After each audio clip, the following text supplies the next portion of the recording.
साथियों राम राम नमस्कार, आप सभी का स्वागत है।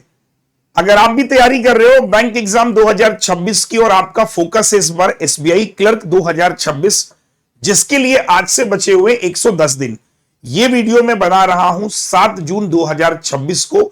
और आज से अगर मैं काउंट करूं या आज के दिन को मैं हटा दूं तो 110 दिन के आसपास का समय हमारे पास बचा हुआ है। तो वीडियो को स्किप मत करना, आखिरी तक देखना। समय बचाने के लिए आप इस वीडियो को 1.5x मोड में लगा सकते हो।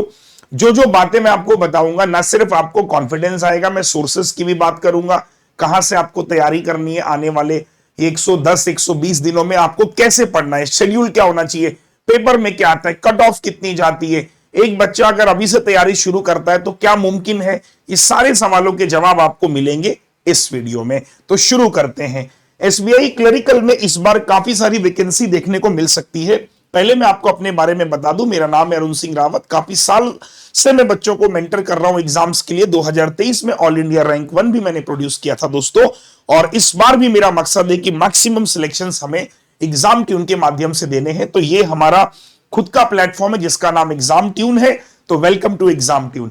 चलिए शुरुआत करते हैं। अगर मैं इस नोटिफिकेशन की बात करूं, नोटिफिकेशन जो आपका रिलीज होगा, जिसको हम कहते हैं junior associate customer support and sales, इस नाम से नोटिफिकेशन आएगा। ये नोटिफिकेशन जो रिलीज होगा वो जुलाई और अगस्त में आ सकता है, मतलब जुलाई के बिल्कुल एंड में और अगस्त के फर्स्ट वीक में आपको ये नोटिफिकेशन देखने को मिल सकता है।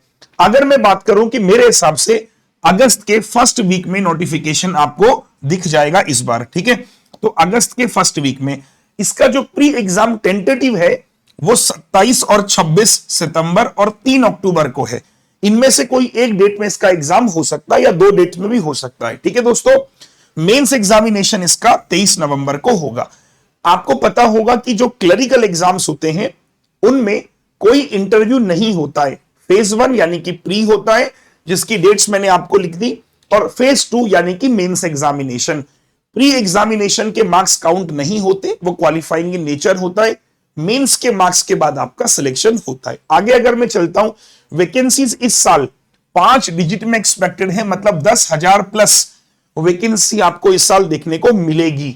लास्ट ईयर वैकेंसी कम आई थी और 2024 में 14,000 हाईएस्ट वैकेंसी थी। मतलब इस साल भी मेरे हिसाब से 10,000 से ज्यादा वैकेंसी होने की पूरी गुंजाइश है, क्योंकि कई बार स्टेट बैंक ऑफ इंडिया के जो चेयरमैन साहब है उन्होंने भी ये बयान दिया है कि इस साल वैकेंसी ज्यादा हो सकती है। एसबीआई पीओ की वैकेंसी भी आपको इस साल ज्यादा देखने को मिलेगी, और इसी साल हमारा एसबीआई का अप्रेंटिस भी आया था। तो मैं आपको बता दूंगा वैकेंसीज इस बार आपको मिलेंगी काफी सारी। ये पिछले 5-6 सालों की वैकेंसी का ट्रेंड है, आप देख सकते हो। आगे अगर मैं चलता हूं, एजुकेशन क्वालिफिकेशन क्या होना चाहिए इस नौकरी को तैयार करने के लिए, बिल्कुल सिंपल शब्दों में है ग्रेजुएशन। ग्रेजुएशन आपका होना चाहिए किसी भी डिसिप्लिन में, चाहे आपने बीए किया हो, बीएससी, बीकॉम, बीटेक, कुछ भी। ग्रेजुएशन अगर आपने किया है और आपकी उम्र 20 से 28 साल की है तो आप इसको भर सकते हैं, यानी कि आप एलिजिबल हैं, ठीक है। कोई मिनिमम परसेंटेज क्राइटेरिया इसमें नहीं होता है।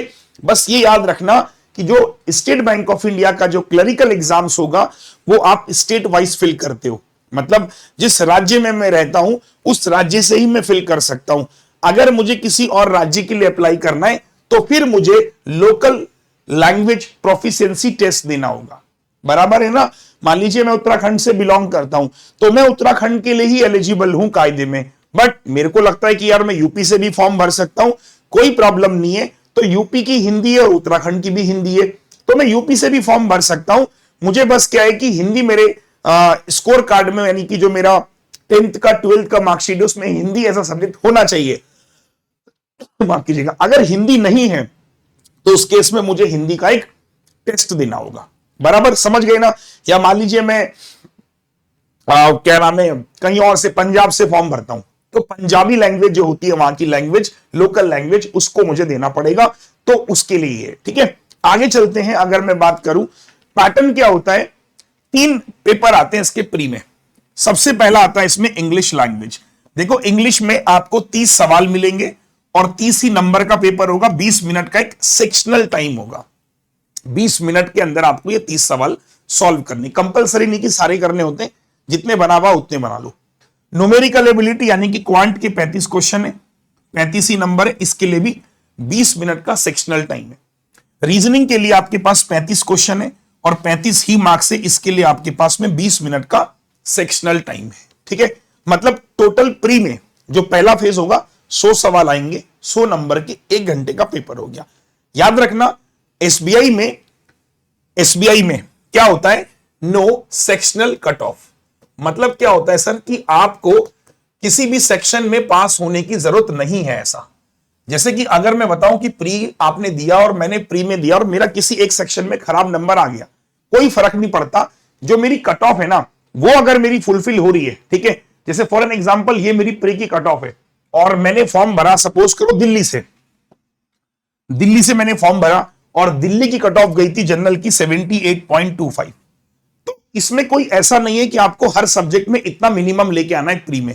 100 में से 78 नंबर अगर आप ले आते हो, आपको नौकरी मिल जाए, मतलब आप फेज 2 में चले जाओगे, बराबर ना। हो सकता है कि आपके 35 नंबर रीजनिंग में आ जाए, 35 नंबर क्वांट में 70 और 8 नंबर आपके किसी और में आ जाए। ये और दूसरा सिनेरियो पकड़ते हैं, मान लीजिए बिहार पकड़ते हैं, बिहार देखते हैं, बिहार में कोई बंदा एससी कैटेगरी से है, 66 नंबर कट ऑफ गई, उसने 35 नंबर रीजनिंग में लिया है, 35 नंबर मैथ में लिया है, हालांकि अनप्रैक्टिकल सी बात है बट एक केस बता रहा हूं, और 70 नंबर उसके आगे और इंग्लिश में नंबर आ गए 0, इंग्लिश में 0 नंबर आ गए, 35 गणित में और 35 मैथ में आ गए, 70 नंबर आ गए, इंग्लिश में 0 नंबर है, तो भी वो क्वालिफाई माना जाएगा। क्योंकि जैसा कि मैंने आपको बोला, नो सेक्शनल कट ऑफ, ये केवल एसबीआई में होता है, आईबीपीएस के एग्जाम्स में नहीं होता है। ठीक है, तो यानी कि आपको कोई सेक्शनल कट ऑफ का प्रेशर नहीं होता है, आप किसी भी सेगमेंट में मैक्सिमम भी ला सकते हो और मिनिमम भी ला सकते हो, यू आर फ्री। तो फेज 1 आपने समझ लिया, फेज 1 क्वालिफाई होगा तो फेज 2 में आप जाओगे। फेज 2 यानी कि मेंस एग्जामिनेशन। मेंस एग्जामिनेशन में भी 3 सब्जेक्ट तो रहेंगे, चौथा हमारे पास जर्नल फाइनेंशियल अवेयरनेस के नाम से जीए एड ऑन हो जाएगा। तो क्या होगा कि मेंस में हमारे पास में जीए आ जाएगा, ठीक है, और जीए में हमारे पास में आ जाएंगे 50 सवाल। कितने नंबरों के? 50 नंबरों के। इसके लिए मिलेंगे मुझे 35 मिनट। ठीक है, मेंस की बात कर रहा हूं, मेंस कौन क्वालिफाई करेगा, मेंस कौन देने जाएगा, जो प्री क्वालिफाई करेगा। उसके बाद इंग्लिश के अब 40 सवाल हो जाएंगे, नंबर भी 40 हो जाएंगे और मिनट हो जाएंगे 35। क्वांट के अब 50 सवाल हो जाएंगे, प्री में 35 थे, मेंस में 50 और 45 मिनट्स का टाइम। रीजनिंग में भी 50 क्वेश्चन, 60 नंबर और मिनट हो गए 45। यानी कि जो सिलेक्शन होगा वो मेंस से होगा, प्री से नहीं होगा। प्री से आपने क्वालिफाई किया, मेंस में आ गए। जितनी वैकेंसी होती है उसके 10 गुना बच्चे मेंस देने जाते हैं। अगर 10,000 वैकेंसी आती है तो 1 लाख बच्चा मेंस में बैठेगा, याद रखना। 10 टाइम्स, ठीक है, 10 टाइम्स बच्चे मेंस एग्जामिनेशन देते हैं। तो अगर 10,000 वैकेंसी है तो लाख बच्चा मेंस देगा, और हर स्टेट वाइज की वैकेंसी अलग अलग होती है, कट ऑफ भी अलग अलग होती है। 190 सवाल होते हैं, 200 नंबर का पेपर है, 2 घंटा 40 मिनट का खेल है। ठीक है, अगर मैं आपको बताऊं इसके बाद, जैसे कि मैंने आपको कहा था कि अगर मैं पंजाब से फॉर्म भरता हूं तो मुझे पंजाबी लैंग्वेज आनी चाहिए। अब पंजाबी हो सकता है कि मुझे आती हो, लेकिन मेरे डॉक्यूमेंट में कहीं पंजाबी नहीं लिखी है ना। कई बार होता है मैं बहुत साल से पंजाब में रह रहा हूं, पंजाब में स्टैब्लिश हो गया है ना, मैं रहने वाला उत्तराखंड का हूं, लेकिन मैं पंजाब में रहने लगा, वहां की लैंग्वेज वगैरह सब मुझे आ गई, मैंने सीख ली, और अब मैं पंजाब से ही फॉर्म भरना चाहता हूं क्योंकि मुझे लगता है कि मेरी फैमिली वहीं सेटल हो गई। उन बच्चों को लैंग्वेज प्रोफिशिएंसी टेस्ट देना होगा, जिसमें क्या होता है, नॉन वर्बल टेस्ट होता है, एक ऑब्जेक्टिव और एक सब्जेक्टिव, जिसमें 3 पैसेज मिलते हैं उनको, 3 पैसेज है ना, तो उसमें क्वेश्चंस मिलते हैं उनको, तो उनको पढ़ के वो सॉल्व करना होता है। बहुत बेसिक सा पेपर होता है, 30 नंबर का वो होता है, 20 नंबर का तुम्हारा वर्बल टेस्ट होता है। ठीक है, जिसमें चेक करते हैं कि बोलना भी आता है कि नहीं आता है। इसके बाद ये उनके लिए जो अदर स्टेट से फॉर्म भरेंगे। अब मैं बात करता हूं कट ऑफ कितनी जाती है। अगर मैं आज से तैयारी शुरू करता हूं तो मुझे कितने नंबर लाने पड़ेंगे कि मैं इसी के प्री एग्जाम को निकाल लूं। लास्ट ईयर वैकेंसी कितनी थी? लास्ट ईयर 6,500 के आसपास। ठीक है, लास्ट ईयर वैकेंसी कम थी तो कट ऑफ थोड़ी हाई चली गई। अगर आप देखोगे कट ऑफ लास्ट ईयर के मुकाबले काफी हाई कट ऑफ है, मतलब आप देखोगे 67 है ना। अगर मैं कुछ बड़े राज्य की बात करूं, दिल्ली की कट ऑफ 78 नंबर, हरियाणा की कट ऑफ 76 नंबर, आप देख रहे हो ना। उत्तराखंड नहीं है इसमें, अभी हिमाचल प्रदेश की कट ऑफ 81। देखो, ये देखो, देख रहे हो आप, कट ऑफ काफी हाई है, मतलब जिस राज्य से भी आप फॉर्म भरते हो। इसके अलावा अगर मैं और चलूं आगे, ये देखो 25 की कट ऑफ है ये, है ना, जो सितंबर में पेपर हुआ था लास्ट टाइम। अगर मैं देखूं उत्तर प्रदेश 79 नंबर की कट ऑफ है, देख रहे हो आप, उत्तराखंड 79.5 और वेस्ट बंगाल 81.5। कैटेगरी वाइज मैंने कट ऑफ लिखी है। आप जिस कैटेगरी से बिलोंग करते हैं आप इसका स्क्रीनशॉट एक बार ले लीजिएगा, आपको आइडिया लग जाएगा कि मैं किस कैटेगरी से बिलोंग करता हूं, लास्ट ईयर कट ऑफ क्या गई थी और मुझे कितने मार्क्स के लिए मेहनत करनी है सर। ठीक है, एक बार इसका भी स्क्रीनशॉट ले लीजिएगा ताकि आपको आइडिया हो जाए तैयारी करते समय कि मुझे कितनी मेहनत करनी है, मतलब पेपर को क्रैक करने के लिए। अब सिलेबस की बात करते हैं। अगर मैं आज से मन बनाता हूं कि सर चलो मैं इस पेपर को तैयार करता हूं, 110 दिन है मेरे पास में, तो हो सकता है क्या? देखिए, सबसे पहले आपको 3 सब्जेक्ट पढ़ने, इंग्लिश, रीजनिंग और क्वांट, प्री एग्जामिनेशन के लिए। प्री निकलेगा तो मेंस भी निकलेगा, है ना, पहले प्री तो निकाले। तो प्री एग्जामिनेशन और मेंस एग्जामिनेशन का सिलेबस एक ही है सर। अगर कोई आपसे कहे कि नहीं प्री के लिए अलग तैयारी, मेंस की अलग, नहीं, ऐसा नहीं है। चैप्टर्स वही होते हैं, डिफिकल्टी लेवल प्री और मेंस का अलग अलग होता है। जैसे इंग्लिश में आपको reading comprehension, error reduction, phrase replacement, word associate, sentence improvement, parajumble, cloze test, spelling error, fill in the blanks, column based filler, sentence correction, word replacement, word usage, sentence rearrangement, sentence completion, इन तमाम टॉपिकों पे सवाल देखने को मिलते हैं। अब मैं आपको 2025 का ना पेपर का वो दिखाता हूं कि जो 30 सवाल थे वो कैसे पूछे गए थे, आपको और अच्छा लगेगा, आपको मजा आएगा। ये लास्ट ईयर प्री एग्जाम का एनालिसिस है। इंग्लिश में क्या आया था देखिए, रीडिंग कॉम्प्रीहेंशन के 8 सवाल आए थे जो कि इजी थे, मतलब बनने लायक थे। एरर डिटेक्शन के हमारे पास इंग्लिश में 5 सवाल पूछे गए थे जो कि इजी थे। वर्ड यूसेज, है ना, जो मैंने आपसे बोला ना कि वर्ड यूसेज आता है, कौन सा वर्ड कहां यूज होगा, उसके 3 क्वेश्चन थे। सेंटेंस रीअरेंजमेंट, ठीक है, उसके 5 सवाल थे। वर्ड स्वैपिंग, अब ये वर्ड स्वैपिंग क्या होता है, मतलब कि कौन सा वर्ड किससे स्वैप करके हम बना सकते हैं, तो ये इसके 4 क्वेश्चन थे।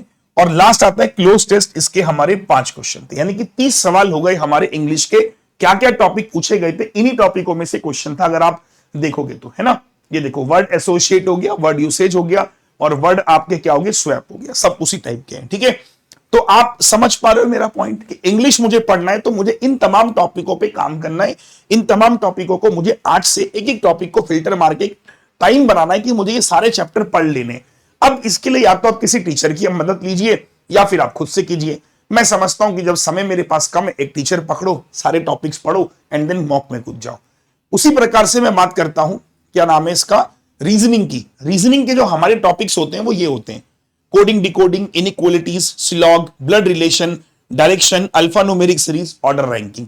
इसके अलावा पजल के टाइप्स होते हैं, बॉक्स पजल, मंथ पजल, है ना, फ्लोर पजल, डेली, ये सारी पजल्स के टाइप है। और ये सिटिंग अरेंजमेंट। तो रीजनिंग में क्या क्या आ गया, मिसलिनियस टॉपिक हो गए, ये आप स्क्रीनशॉट ले लेना, मैं अभी आपको वैसे बता दे रहा हूं वरना बहुत लंबा वीडियो बन जाएगा। आप स्क्रीनशॉट लेना, लिख लेना इसको, ठीक है। मिसलिनियस टॉपिक हो गए, पजल कितने प्रकार की आती है, और सिटिंग अरेंजमेंट, ठीक है। अब रीजनिंग में ना ज्यादा फोकस आपको सिटिंग पजल पे करना है क्योंकि 15 मार्क्स तक की सिटिंग पजल आती है। आइए देखते हैं लास्ट ईयर क्या आया था। देखो, इसकी मैं बात कर रहा था, ये देखो, रो बेस पजल, आइए ना, circular puzzle, floor flat based puzzle, 15 marks की पजल है, 15 मार्क्स की सर, ठीक है। सिलॉग के 3 क्वेश्चन है, इनइक्वालिटी के 3 क्वेश्चन है, ब्लड रिलेशन के 4 है, ऑर्डर रैंकिंग के 4 क्वेश्चन है, मीनिंगफुल वर्ड 1 है, एक पेयरिंग का था, अल्फा न्यूमेरिक सीरीज के 4 क्वेश्चन है। ये आपके 35 क्वेश्चन का स्ट्रक्चर हुआ। तो मेरा वही कहना है कि रीजनिंग जो बच्चा पढ़ रहा है उनको जितने टॉपिक मैंने कराए ये टॉपिक कर लेने। अब ये आपकी क्षमता है, आपकी क्वालिटी है कि आप इस टॉपिक को कितने ड्यूरेशन में पढ़ते हो। जैसे कोई मुझसे पूछेगा सर सिलेबस कब तक खत्म हो जाएगा, मेरा कहना है तू आज शुरू कर, 2 महीने में खत्म कर ले सिलेबस अपना, 60 दिनों में, अगले 50 दिनों में प्रैक्टिस कर, प्री निकल जाएगा, आराम से निकल जाएगा। लेकिन उतना कंसिस्टेंट होना पड़ेगा कि मैं 60 दिन लग के करूं। आइए क्वांट में देखते हैं। क्वांट का सिलेबस ये देखो, simplification, approximation, number missing, wrong, quadratic, और ये डीआई के टाइप है जो प्री में आती है, ये स्पीड मैथ्स और ये डीआई, और ये चैप्टर है हमारे अरिथमेटिक के। आप स्क्रीनशॉट ले लेना क्योंकि बहुत टाइम हो जाएगा वरना एक एक चैप्टर को एक्सप्लेन करने जाऊंगा, तो है ना। आप इसका स्क्रीनशॉट ले लो क्वांट का, स्पीड मैथ्स के और डीआई के, है ना, और ये बच्चा अर्थमेटिक के। अब लास्ट ईयर क्या आया था, देखो लास्ट ईयर आया था बच्चों डीआई के, एक डीआई बनी थी हमारे पास में बार ग्राफ, सिर्फ बार ग्राफ थी, उसके 5 नंबर थे। केसली डीआई के 5 क्वेश्चन थे, मतलब 10 नंबर का डीआई हो गया। 6 नंबर की आई थी रॉन्ग सीरीज, 10 नंबर का आया था सिंप्लीफिकेशन और 9 नंबर का आया था अर्थमेटिक, यानी कि 35 सवाल आए थे पेपर में। क्वांट में अगर आप मुझसे पूछो, मैं क्वांट पढ़ाता हूं, 35 में से 30 नंबर आराम से आते हैं। कैसे? यहां पूरे 5 नंबर आते हैं, यहां भी पूरे 5 नंबर आएंगे, यहां कम से कम 5 क्वेश्चन आएंगे, सिंप्लीफिकेशन पूरे 10 क्वेश्चन, अर्थमेटिक में 4 क्वेश्चन कहीं नहीं गए सर, कहीं नहीं, मतलब 5 5 10 5 15 10 25 और 4 29, तो वही मैंने आपसे बोला 29 से 30 क्वेश्चन हर हाल में बच्चा ले आता है, इसी वजह से कट ऑफ हाई चली जाती है। ठीक है, तो ये हो गया। अगर मैं इसकी सैलरी की बात करूं और मजा आएगा कि भाई अगर सिलेक्शन हो जाता है तो ग्रॉस सैलरी मेरी 45,000 46,000 तक चली जाती है, और अब तो इंक्रीमेंट होके मेरे ख्याल से ये 50,000 तक भी पहुंचने लगी है। बट अभी फिलहाल जो सैलरी आपको मिलेगी वो इतना इतना मान के चलो मिलेगी, कुछ अलाउंसेस मेरे ख्याल से और बड़े होंगे। अभी आप बेसिक देख लेना 26,730 है, अभी शायद बेसिक बढ़ा भी है, मुझे ये मैंने लास्ट ईयर का डेटा उठाया तो एक बार देख लेना। ठीक है, तो मतलब मोटा मोटा 45 से 50 के बीच का सैलरी का स्ट्रक्चर है। तो और मतलब ये जॉब काफी हो जाती है कि यार एक फ्रेशर को 3 महीने की तैयारी में अगर इतना पैसा मिल रहा है तो लगना चाहिए ना, मतलब सब झोंक देना चाहिए मतलब इस तैयारी के लिए। अगर मैं मेंस की बात करूं तो मेंस एग्जामिनेशन में वही मैंने आपसे बोला कि इंग्लिश के 40 हो जाते हैं, 190 क्वेश्चन 200 मार्क्स। मेंस एग्जामिनेशन का जो लास्ट ईयर का जो पेपर था वो 21 नवंबर को हुआ था, उसमें इंग्लिश में बच्चों ने 40 में से 18 से 23 क्वेश्चन के आसपास अटेम्प्ट किया था, क्वांट में 20 से 25 अटेम्प्ट किया था, ये मिनिमम बता रहा हूं मैं। रीजनिंग में 21 से 26 अटेम्प्ट किया था और जीए में 18 से 22। तो आप देखोगे जो अटेम्प्ट है वो इतना चला गया था, और इतने में अटेम्प्ट में क्या सिलेक्शन हो जाता है, आइए देखते हैं। इंग्लिश में क्या आया था, रीडिंग कॉम्प्रिहेंशन 2 सेट आए थे, सेट 1 और सेट 2, ये मैं मेंस की बात कर रहा हूं। 14 मार्क्स का तो आरसी आया था, सोचो मतलब आरसी की इंपॉर्टेंस प्री में भी कितनी और मेंस में भी कितनी। एरर के इनकरेक्ट सेंटेंस पूछा गया था 5 question, double fillers phrasal based 4 question, parajumble A to Z जी सेंटेंस गिवन थे विलेज बेस्ड में, मतलब एक बड़े बड़े सेंटेंस गिवन थे, उनको अरेंज करना था पहले कौन सा आएगा, मतलब कितने सेंटेंस बता रहा है ये, 6 बता रहा है शायद, है ना, EFG मतलब 7 बता रहा है। ठीक है, तो कनेक्टर थे हमारे पास 4, वर्ड यूसेज के फिर से 3 क्वेश्चन, अपोजिट वर्ड का एक एंटोनिम पे क्वेश्चन पूछे गए थे, अपोजिट वर्ड या फिर एंटोनिम के 4 क्वेश्चन। रीजनिंग इंग्लिश में 40 क्वेश्चन का मेंस का स्ट्रक्चर ये रहा। अगर मैं बात करूं क्वांट में क्या आया था, 50 क्वेश्चन थे ना क्वांट में, तो 19 नंबर की आई थी डीआई मेंस में, 19 मार्क्स की। सोचो एक डीआई पूछी गई थी मैन्युफैक्चर प्रॉफिट लॉस के 5, 23-24 मेल फीमेल, डीआई 5 क्वेश्चन और एक केसली डीआई। हालांकि जितने भी प्री के पेपर है, मेंस के पेपर है, वो मैं यूट्यूब पर भी स्टार्ट करूंगा, तो आप परेशान मत हो ना, वो भी आपको मिलेंगे यूट्यूब पर। अगर बच्चों में बात करूं अप्रोक्सीमेशन के 5 क्वेश्चन थे, नॉर्मल क्वाड्रेटिक इक्वेशन के 4 क्वेश्चन थे, न्यू पैटर्न क्वाड्रेटिक के भी 3 क्वेश्चन थे, रॉन्ग सीरीज के 2 क्वेश्चन थे, मिसिंग नंबर सीरीज के 2 क्वेश्चन थे, एप्लीकेशन सम यानी कि अर्थमेटिक के क्वेश्चन 10 थे, और quantity based question Q1 Q2 Q3 के 4 क्वेश्चन थे। 50 क्वेश्चन आपके ऐसे पूछे गए थे मेंस में। अगर मैं बात करूं कि सर रीजनिंग में क्या आया था, तो रीजनिंग में भी आप देखोगे 10 नंबर का आया था सिटिंग अरेंजमेंट, 10 नंबर का, जिसमें north facing 5 question, triangular sitting 5 question, puzzle के थे 10 क्वेश्चन, तो 20 क्वेश्चन तो मेरे सिटिंग और पजल के हो गए। डेटा सफिशिएंसी के 4 क्वेश्चन थे, इनपुट आउटपुट का एक 5 क्वेश्चन था, सिलॉग के 3 क्वेश्चन थे, कोल्ड ब्लड रिलेशन के भी क्वेश्चन थे, क्रिटिकल रीजनिंग्स के 7 क्वेश्चन थे, मिला के आप चेक कर सकते हो कितने क्वेश्चन थे, 50। ठीक है, इस सिर्फ मैं ओवरव्यू दे रहा हूं आपको, है ना, कि क्या क्या पेपर में आता है। अगर मैं जीए की बात करूं, जो मेंस में एक्स्ट्रा एड ऑन होता है, करंट अफेयर आपको पढ़ना होता है, बैंकिंग अवेयरनेस पढ़ना होता है, स्टैटिक जीके पढ़ना होता है, एंड देन फाइनेंशियल अवेयरनेस। एक आध सवाल जो मुझे मिले हैं उससे आपको अंदाजा लग जाएगा कि पेपर का स्ट्रक्चर क्या होता है। जैसे मार्क कॉनरे किस देश के प्रधानमंत्री थे, सवाल पूछा गया था। जल शक्ति मिनिस्टर, उड़ीसा के सीएम पूछा गया था। CDSL was initially promoted by, किसने किया था। विच institution is fully sponsored by the RBI, मतलब बैंकिंग पर क्वेश्चन है। ह्यूमन डेवलपमेंट इंडेक्स इंडिया की रैंक क्या है, मतलब करंट अफेयर बेस्ड क्वेश्चन आपको दिख रहा है ना। और पीसफुल कंट्री टॉप रैंक कौन सी है, according to the STPI AI park name क्या होगा, senior citizen scheme extended period after maturity, current affair आपको दिख रहा है, Tungareshwar wildlife sanctuary, static GK. तो आपको 50 क्वेश्चन, कितने क्वेश्चन आए थे मैंने जीके के, एक मिनट, 50 क्वेश्चन है ना। तो मेंस एग्जामिनेशन में 50 क्वेश्चन आपको मिलते हैं जीए के।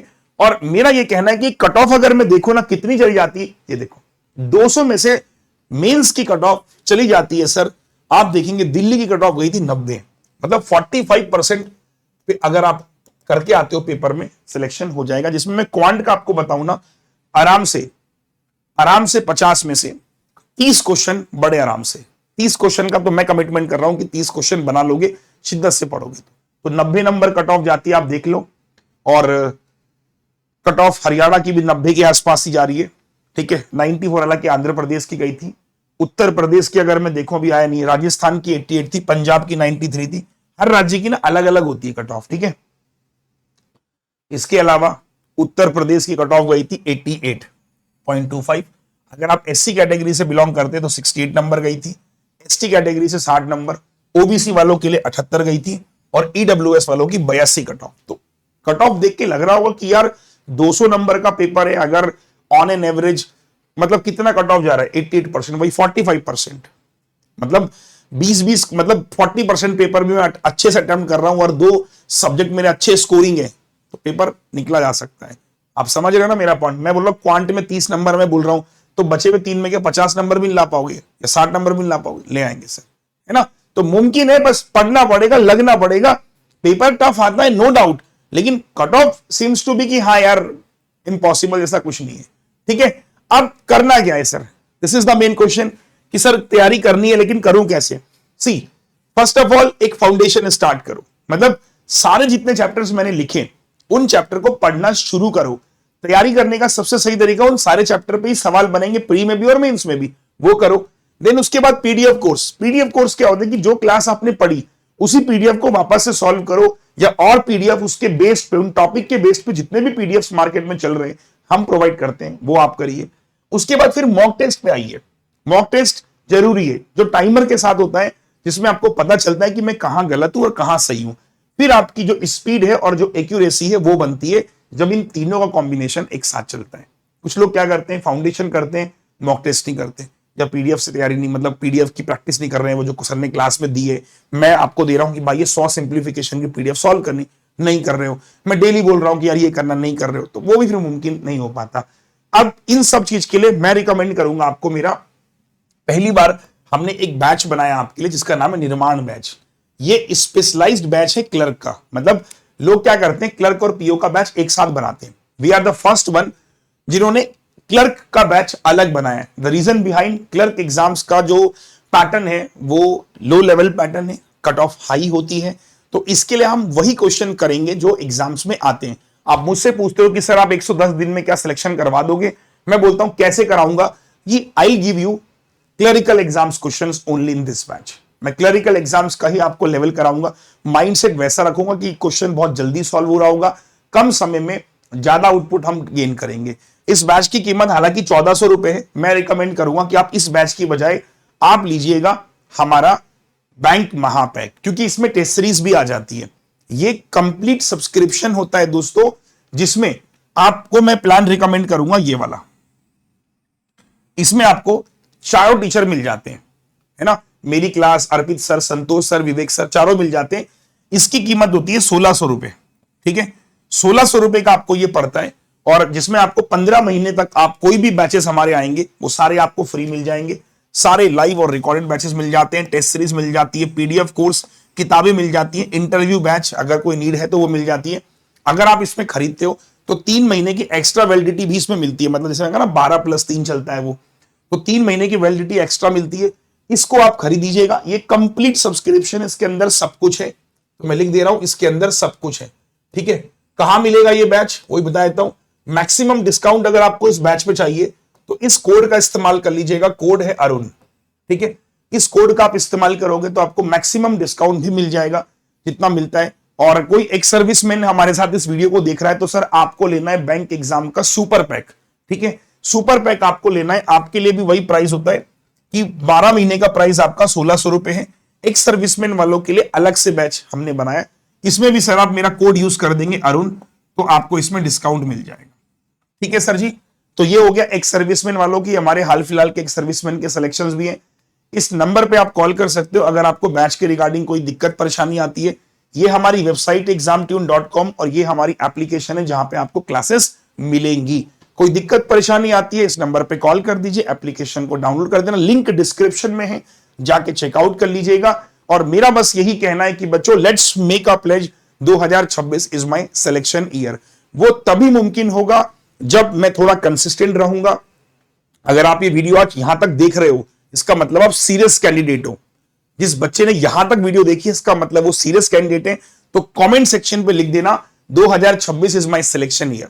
हम इसी चीज को मैनिफेस्ट करेंगे और इस साल जम के मेहनत करेंगे। आने वाले 110 दिन हमें नहीं पता कि देश में क्या चल रहा है।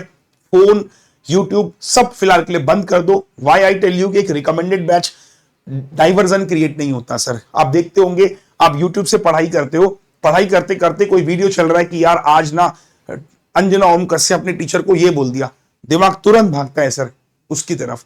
पढ़ाई का जो फोकस था पूरा मट्टी पलीत हो जाती है। बीच बीच में ऐड आ रहे हैं, पूरी मट्टी पलीत हो जाती है। अब आप कहते हो सर ऐड से बचने के लिए भी मैंने 170 रुपए का यूट्यूब का सब्सक्रिप्शन महीने का ले रखा है। आप खुद सोचो, 170 रुपए यूट्यूब का सब्सक्रिप्शन आप लेते हो महीने का, 12 से गुणा करो कितना होता है, खुद सोचो। 170 इंटू 12 204, मतलब 2000 रुपए सालाना आप खर्चा कर रहे हो। एक बैच लो भाई 1400-1500 रुपए का, फोकस होके साल भर पढ़ो और सिलेक्शन लेके आगे बढ़ो। सर एक बार नौकरी लग जाएगी, उसके बाद सिर्फ और सिर्फ यही काम करना है, यूट्यूब देखना है, समय काटना है। अभी फिलहाल के लिए वो समय नहीं है कि आप अपनी लाइफ से, अपने करियर से कॉम्प्रोमाइज करो। That's why I tell you कि आइए, क्लासेस करिए और 2 से 3 महीनों में ये सारा सिलेबस खत्म हो जाता है। 2 महीना हार्डली मैं भी मान के चल रहा हूं, जून और जुलाई। सितंबर में पेपर होगा 27 को, तो जून जुलाई अगस्त 3 महीने जी जान झोंक दो कि 3 महीने में ऐसा पढ़ना है कि पहले प्री निकालूं और फिर मेंस निकालूं। अगर आप यहां तक पहुंच गए हैं, सब्सक्राइब कर लीजिएगा चैनल को और कमेंट करिएगा सर मैं जान लगा दूंगा लेकिन जाने नहीं दूंगा। 2026 मेरा सिलेक्शन ईयर है। जय Hind, Vande Mataram, all the best, जय हिंद, टेक केयर।